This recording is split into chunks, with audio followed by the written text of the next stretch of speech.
Chapter 6. Shri परमात्मने नमः. శ్రీ భగవానుడు పలికెను, కర్మఫలంపై కోరిక లేకుండా తన కర్తవ్యాన్ని నిర్వర్తించువాడు సన్యాసి మరియు యోగి అనబడతాడు. కేవలం అగ్ని అనగా క్రియలను త్యజించువాడు సన్యాసి లేదా యోగి కాడు.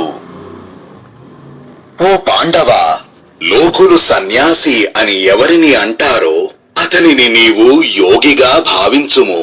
ఎందుకంటే సంకల్పాలను త్యజించకుండా ఏ మనిషి యోగిగా మారలేడు.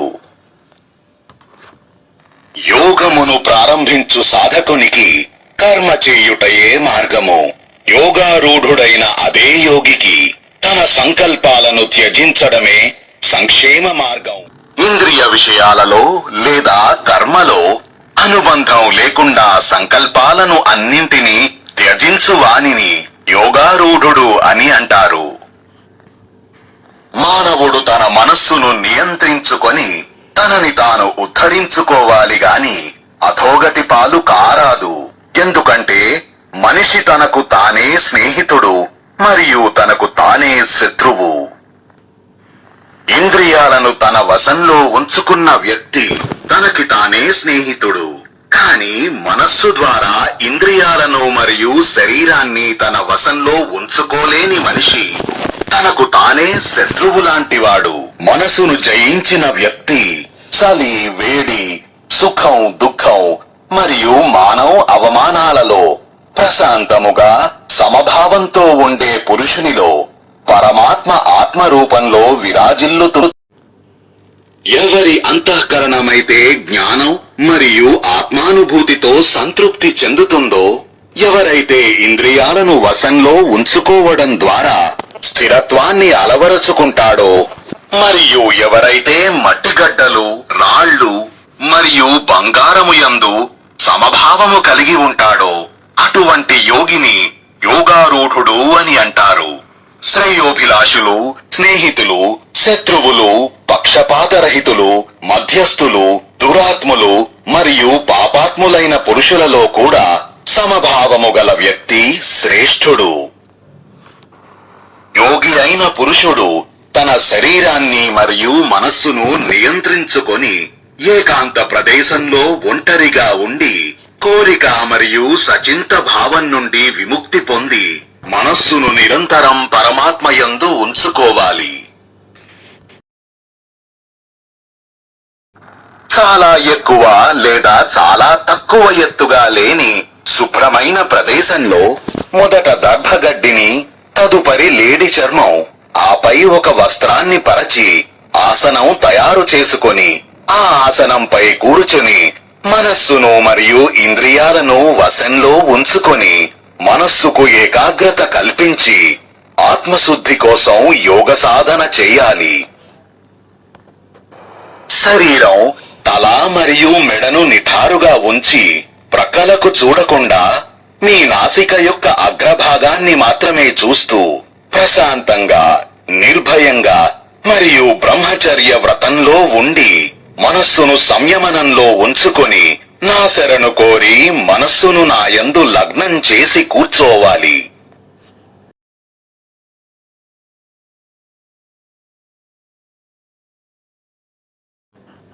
ఈ విధంగా నిగ్రహించిన మనస్సుతో యోగి ఎల్లప్పుడూ మనస్సును స్థిరంగా ఉంచుకోవడానికి ప్రయత్నిస్తూ నాలో గల పరమ మోక్షాన్ని పొందుతాడు.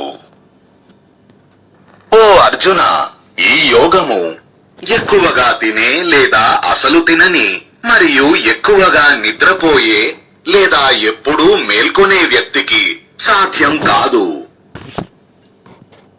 దుఃఖాల నుండి విముక్తి ప్రసాదించు ఈ యోగం యుక్తంగా ఆహార విహారాలు చేయువారు, తగుమాత్రంగా కర్మలు, తగుమాత్రలో నిద్ర మరియు మేల్కొనడం చేయువారికి మాత్రమే సిద్ధిస్తుంది.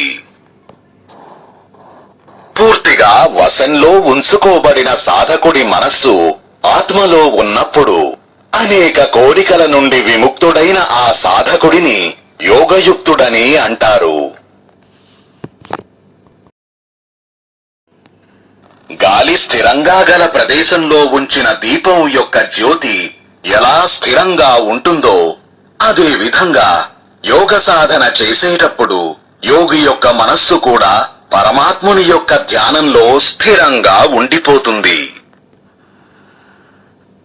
చంచలమైన మనస్సు యోగ సాధన వలన శాంతించినప్పుడు ఆత్మ స్వయంగా జ్యోతి స్వరూపంలోని ఆత్మను చూసి ఆత్మలోనే సంతృప్తి చెందుతుంది. ఈ అనంత సుఖము ఇంద్రియాల వలన కలిగే అనుభవానికి అతీతమైనది మరియు శుద్ధ బుద్ధితో గ్రహించబడినది. దీనిలో స్థిరపడిన ధ్యానయోగి ఇక ఎప్పటికీ తత్వం నుండి వైదొలగడు. ఏదైతే ప్రాప్తించినప్పుడు ఏ లాభం లేకున్నా కూడా దానికంటే ఎక్కువ మెరుగైనది ఏదీ లేదని అనిపించదో, ఏ స్థితిలోనైతే ఉండి అతను విపరీతమైన దుఃఖానికి కూడా చలించడో, దుఃఖం అతడిని తాకను కూడా తాకలేని ఆ పరిస్థితినే యోగము అందురు.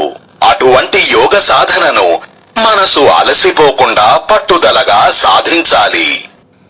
సంకల్పంతో ఉత్పన్నమయ్యే కోరికలన్నింటినీ పూర్తిగా త్యజించడం ద్వారా మరియు మనస్సు ద్వారా ఇంద్రియాలను అన్ని వైపుల నుండి మళ్లించడం ద్వారా ధైర్యంతో కూడిన బుద్ధితో ప్రపంచం నుండి నెమ్మదిగా దృష్టిని మరల్చడం ద్వారా మనస్సును పరమాత్మ స్వరూపమునందు లగ్నం చేసి ఇక ఏమీ ఆలోచించవద్దు. ఈ చంచలమైన మరియు అస్థిరమైన మనస్సు ఎక్కడెక్కడ తిరుగుతుందో దానిని అక్కడక్కడి నుండి తీసుకువచ్చి పరమాత్మకు అన్వయించాలి. ఎవరి మనస్సు అయితే ప్రశాంతంగా ఉంటుందో, ఎవరైతే పాపరహితులో మరియు ఎవరి రజోగుణమైతే శమిస్తుందో బ్రహ్మరూపంగా మారిన అటువంటి యోగికి ఉత్తమమైన సుఖం లభిస్తుంది. ఈ విధముగా తన మనస్సును ఎల్లప్పుడూ పరమాత్మ యందు ఉంచుకునే పాపరహితుడైన యోగి బ్రహ్మ స్పర్శ యొక్క పరమ సుఖాన్ని పొందుతాడు. ధ్యాన యోగంతో కూడిన అంతఃకరణం గల యోగి జీవులన్నింటిలో తన స్వరూపాన్ని చూస్తాడు మరియు జీవులన్నింటినీ తన స్వరూపంలో చూస్తాడు. నన్ను అందరిలో చూసేవాడు మరియు అందరిలో నన్ను చూసేవాడు అయిన వాడికి ఎప్పుడూ నేను అదృశ్యం కాను మరియు అతను నాకు ఎప్పుడూ అదృశ్యుడు కాడు. భావంతో జీవులన్నింటిలో నేను ఉన్నట్లు తెలుసుకొని నన్ను భజించే యోగి అన్నీ చూస్తూనే కూడా నాలోనే ఉంటాడు. ఓ అర్జున, ప్రతి ఒక్కరి దుఃఖాలు లేదా సుఖాలను తన సొంత దుఃఖాలు లేదా సుఖాలుగా సమదృష్టితో చూసే పురుషుడు పరమయోగిగా భావించబడతాడు. అర్జునుడు పలికెను, ఓ మధుసూదన, మీరు నాకు చెప్పిన ఏకత్వ భావపు యోగమును నేను అర్థం చేసుకోలేకపోయాను. నాకు ఈ స్థితి కలకాలం ఉండేదిగా అనిపించటం లేదు. ఎందుకంటే మన మనస్సు చంచలమైనది. అర్జునుడు పలికెను, ఓ మధుసూదన, మీరు నాకు చెప్పిన ఏకత్వ భావపు యోగమును నేను అర్థం చేసుకోలేకపోయాను. నాకు ఈ స్థితి కలకాలం ఉండేదిగా అనిపించటం లేదు. ఎందుకంటే మన మనస్సు చంచలమైనది. ఎందుకంటే ఓ కృష్ణ, ఈ మనస్సు చంచలమైనది, అస్థిర భావం గలది, బలమైనది మరియు మొండిది. దీనిని వశంలో ఉంచుకోవడం అంటే గాలిని వశంలో ఉంచుకోవడమంత కష్టమని నేను అనుకుంటున్నాను. శ్రీ భగవానుడు పలికెను, ఓ మహాబాహు, వాస్తవానికి ఈ మనస్సు చంచలమైనది మరియు కష్టం మీద వశంలో ఉంచుకోగలిగినది అనడంలో ఏ సందేహమూ లేదు. కాని ఓ కుంతీ కుమారా, దీనిని సాధన మరియు వైరాగ్యముతో వశంలో ఉంచుకొనవచ్చు. మనస్సు తన వశంలో లేని వారికి యోగము పొందడం కష్టమని నేను నమ్ముతున్నాను. కాని మనస్సును వశంలో ఉంచుకొని సరైన ఉపాయాలను వినియోగించి ప్రయత్నించే పురుషుడు తప్పకుండా యోగమును పొందగలడు.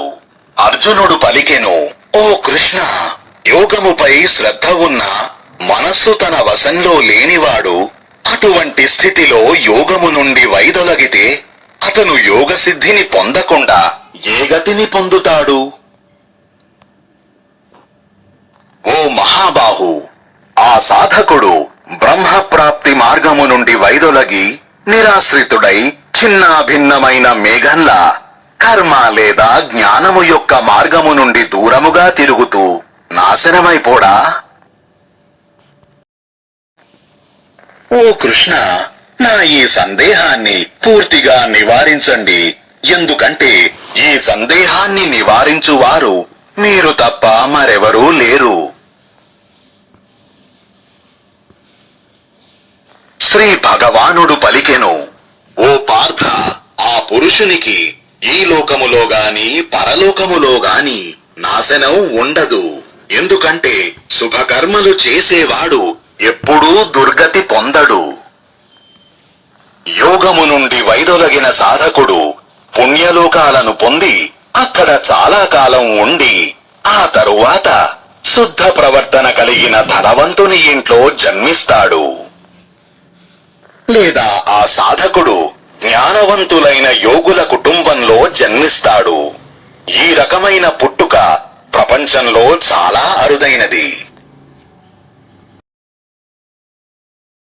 నందన, ఆ పురుషుడు తన కొత్త జన్మలో పునర్జన్మ యొక్క జ్ఞానంతో సంపన్నుడై పూర్ణ సిద్ధి కొరకు ఇంతకు ముందు కంటే ఎక్కువగా ప్రయత్నిస్తాడు.